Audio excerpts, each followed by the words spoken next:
You're welcome back to English class with Mrs. Chineye. If you've not subscribed to my channel, please do so to access the previous lessons and also to get updates on most current lessons. Today we'll be looking at clauses. What is a clause? A clause is a group of words having both a subject, a verb, and can make complete meaning. Define a clause as a group of words having both a subject, a verb, and can make what? Complete meaning. Examples in sentences. I eat every day. She speaks well. The next one is types of clauses. We have basically two types of clauses. They are dependent clause and independent clause. You either call it dependent clause or you call it subordinate clause.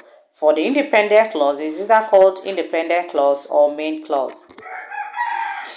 An independent clause is a clause that can stand on its own and make complete thought. It contains a subject, a verb, and can make complete meaning. I define an independent clause as a clause that can stand on its own and make complete thought.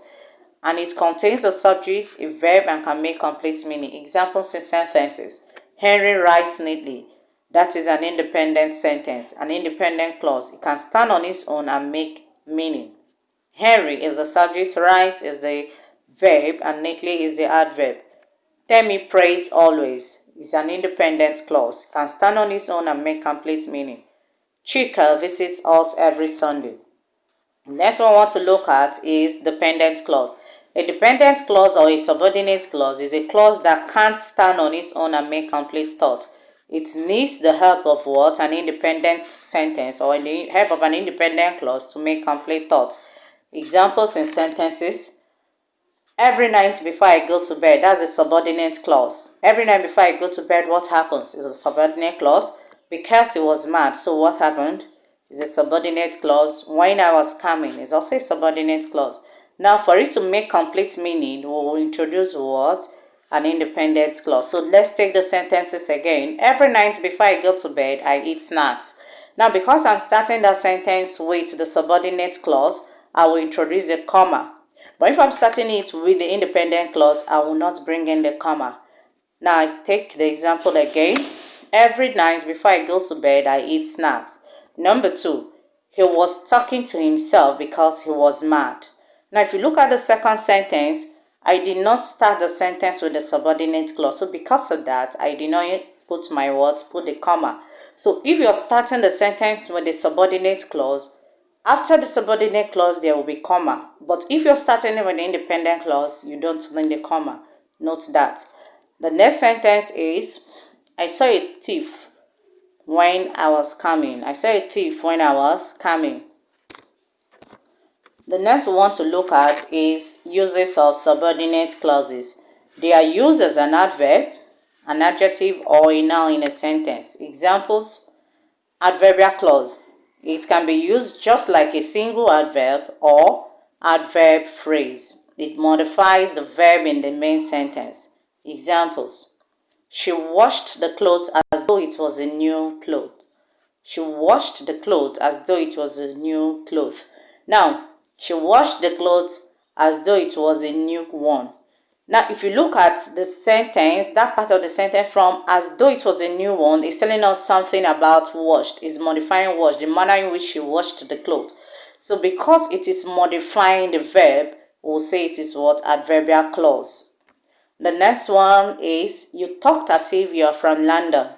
You talked as if you are from London. As if you are from London is modifying or telling us something, the manner in which she talks. So because of that, we'll say as if you're from London is the adverbial clause. The next we want to look at is adjectival clause. It can be used as a single adjective or adjective phrase. Examples, that is the woman who stole the fish. That is the woman who stole the fish. Now in that sentence, who stole the fish is telling us something about the woman. So because it is modifying the woman, who stole the fish is my adjectival clause. The next is Ngozi is the one who speaks well in the class. Ngozi is the one who speaks well in the class. Who speaks well in the class is telling me something about Ngozi. So who speaks well in the class is my adjectival clause. The next we want to look at is noun clause. It is used in the same way as a noun or a noun phrase. Examples, whoever comes first in the class will be the class prefect. Whoever comes first in the class will be the class prefect.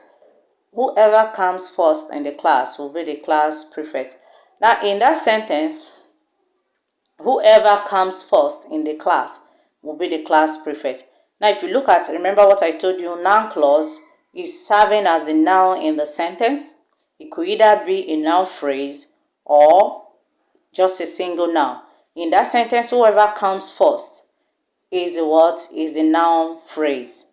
The next one is you are what you say you are. You are what you say you are. You are what you say you are. What you say you are is the what? Noun clause. Now go through the lesson. If you have questions, ask questions. I'm still online to take your questions. Where you don't understand, ask questions. Remember to subscribe to my channel to access most current videos. Thank you.